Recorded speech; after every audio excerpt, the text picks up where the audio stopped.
গান, গ্ল্যামার আর রোমান্টিকতায় ভরপুর বলিউডের নতুন সিনেমা পরম সুন্দরী। মূল চরিত্রে অভিনয় করেছেন জাহ্নবী কাপুর আর সিদ্ধার্থ মালহোত্রা। ভারতের দক্ষিণাঞ্চল কেরালার মেয়ে সুন্দরী এবং দিল্লির ছেলে পরম, তাদের প্রেম কাহিনী নিয়েই এগিয়েছে সিনেমার গল্প।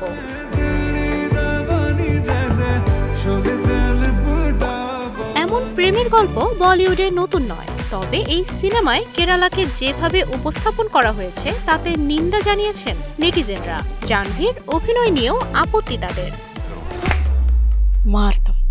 गुड एंटरटेनमेंट सबके फीलिंग्स के साथ खेला, शर्म नहीं आती क्या तुम्हें?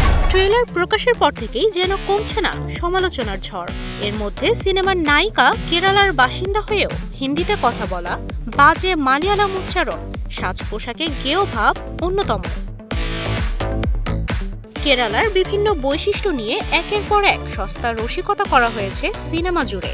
কেরালা বলতে নারকেল গাছ, হাতি ইত্যাদি দেখানো হয়েছে পুরোটা সময়। কেরালার সংস্কৃতির কোনো কিছুই ফুটে ওঠেনি বলে অভিযোগ স্থানীয়দের।